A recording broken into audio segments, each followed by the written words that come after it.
بسم اللہ الرحمن الرحیم۔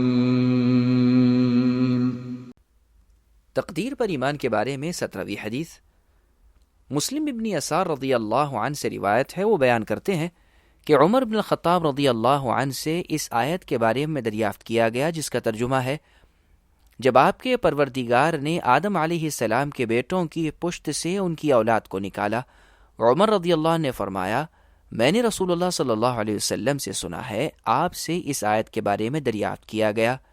آپ نے فرمایا، بے شک اللہ تعالیٰ نے آدم علیہ السلام کو پیدا کیا، پھر ان کی پیٹھ پر اپنا دایاں ہاتھ پھیرا، اس سے اولاد کو نکالا اور فرمایا، میں نے ان کو جنت کے لیے پیدا فرمایا ہے، یہ لوگ جنتیوں کے اعمال کریں گے۔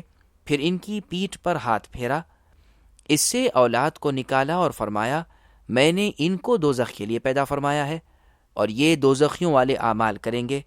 ایک شخص نے دریافت کیا، اے اللہ کے رسول صلی اللہ علیہ وسلم، پھر عمل کا کیا فائدہ ہے؟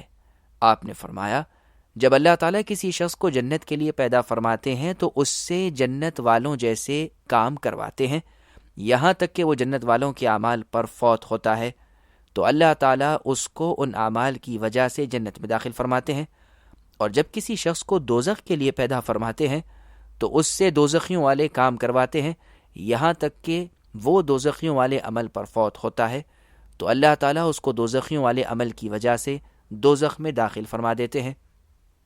اس حدیث کو امام مالک نے موطا میں، امام ترمذی اور ابو داؤد نے سنن میں روایت کیا ہے۔ وضاحت: یہ حدیث منقطع ہے، اس لیے کہ مسلم ابن یسار نے عمر رضی اللہ عنہ سے نہیں سنا ہے، لیکن معنی کے لحاظ سے یہ حدیث حسن درجے کی ہے۔ امام ترمذی کی عادت ہے کہ وہ منقطع اور مرسل احادیث کو شواہد یعنی گواہ کی وجہ سے حسن قرار دیتے ہیں۔ واللہ اعلم۔ صلوا علیہ وسلم۔